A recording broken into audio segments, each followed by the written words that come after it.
Hello, I'm Chef Jeff Trombetta, and I am going to be making a graham cracker oatmeal crust. And this is going to be a crust for a peach tart. And I'll make the peach filling and complete the tart in my next video.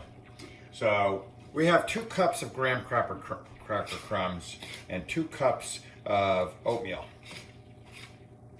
raw oats, and split oats. So anyway, that's what that is. So you want to blend that together, and right here is butter melting. All right, and as much butter to absorb so you can put the crust in the tart shell. I'm going to be making it in a tart shell, and I'm going to pre-bake it with some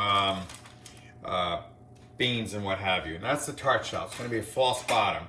So it's going to look nice. It's a little bit different than a pie. It's more European style. And but what I'm going to do different than, let's say, a normal crust, graham cracker crust, is I'm going to add some egg. These are 2 eggs, all right? And you don't want to have too many eggs because that's going to make it tough. That's a protein. That kind of coagulates. So just kind of blend that in, right?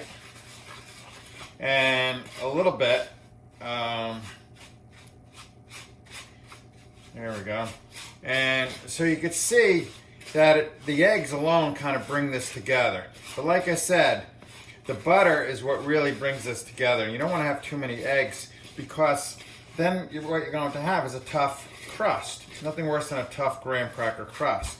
So I'm just kind of getting an even distribution of the eggs in the graham crackers and the oats. You can see the oats. I'm going to be putting a little bit of cinnamon in the peaches. So I'm going to put a little bit in the crust also. All right, and that'll help the color, help it brown a little bit. So while the butter's melting, so how much butter? Well, I have about 6 ounces melting, and I don't know if it's going to take it all because really this is a technique, and what you want to do is, like I said, have enough butter to be absorbed. So let's see what we have here. So I'm going to pour, let's say, 4 ounces in, and because I could always add more, and you can see how it presses with the spatula, because I'm going to be pressing it by hand into the tart pan, and so I want it to hold its shape. All right, and so get it all mixed in, and that might be enough. We'll see. I'm not quite mixed in yet, and so I have to. So you want to see if it holds its shape by pushing it down, matting it down, and you can see that it does. But I still have some dried graham cracker crumbs and oatmeal along the sides of the bowl here. So, but I think, and with the egg, after it bakes, the egg will hold it together, but it won't be tough. And so the graham crackers are sweet enough. They're not real sweet, but so it's not going to be a real sweet sugar crust. But I think that's good enough, right? Now, let's take our tart pan, right? And let's put our crust in there, right? And we're going to save some for the top. I'm going to kind of crumble that on the top, kind of like a streusel topping. And so let's see what we have here. All right, so push it down, right?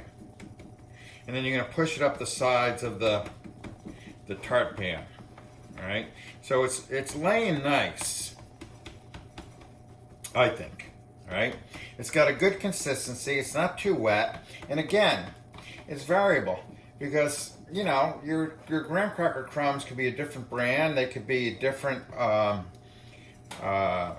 texture or grind, so to speak. So these were pretty fine, these graham cracker crumbs, and the oatmeal, well, it's dried. But it will absorb the butter and all that. So, over a little bit of time. And so this is laying nice. Make sure you don't have any holes. And I'm gonna lay a peach filling in here. And so now I need more crumbs to travel up the sides of the pan, all right? And you know, so this is inexpensive ingredients, so don't be cheap. You know, make extra crust. So you don't want to be fighting your crust. And you can see how I take my thumbs and I just kind of push it up into the crust, into the side and of the pans, the fluted sides. And don't go up and over. You could use your finger like that to kind of go down if it comes up, right? And we're gonna just kind of get it up there and then see where our high and our low spots are and push the crust so it's even, you know? Push it down, right? And when you push it down on the bottom, it travels up the sides of the pan, like that, right? So this is unusual for a peach filling to have a graham cracker crust. I don't think it's that unusual, but you don't see it. You usually see a regular short dough or pie dough or, you know, some sort of flour. There's no flour in this, so the people who don't eat flour may enjoy this, but a lot of times those people don't eat sugar either. So anyway, so I'm pushing it down. I think the 2 eggs is perfect for this quantity. Again, 2 cups of graham cracker crumbs, 2 cups of oats, right? Just a little teaspoon, you know, there's about a teaspoon and a half of cinnamon. That's just for flavoring. And that ended up being a good, 4 ounces, maybe 5 ounces of butter and 2 eggs, right? So now I can evaluate. I have a hole there, so don't have that because you don't want any peach filling coming through. But like I said, I'm going to pre-bake this in parchment paper with, I'm just kind of coming up where it's low, right up here. So I push the crust that way. Then I push. You don't want real rounded corners. The corners of the pie pan is where the edge of the pie pan meets the bottom. We call that the corners of the pan. And you don't want it kind of sloping up. You want it kind of almost like a right angle, a sharper edge. And so, because it's just thick and too much crust, really, on when you eat this. So that's where I'm going to steal some excess dough, is from the corners of this tart pan, and I'm going to push that in so it's more of a right angle, and that's going to force the crumbs up. This is nice and tight. And another thing with any pie dough in a pan is you don't want to drape it over the edge so the crust falls on the outside.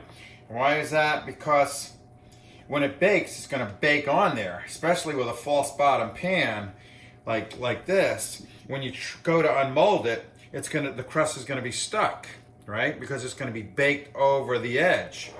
Okay, so that's good. That's good enough, right?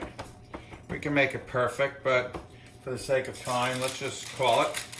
And lay your parchment in there. And just cut out a circle of parchment paper. And, all right. Then we're going to take then you have ample, because you don't want any. This is rice and beans and what else is in there? I don't even know. But anyway, because it's just my go-to, I keep on using it. Looks like a little barley or something. And push that down to the edge, right? And that's it. Put it in a nice hot oven. The parchment paper is going to shield the bottom from cooking a little bit, nice and brown. So you're gonna have to check it, maybe even pull it out. Some people for a graham cracker crust might not use parchment paper and what we call blind baking by putting the beans in there because it doesn't rise as much as, let's say, a traditional pie dough, but it will rise a little bit, and so I want to keep it kind of flat. So once it sets, the eggs will make it rise a little bit. Once the eggs set, I'll pull the parchment paper out and let it further brown, all right? And so we'll get back to our peaches.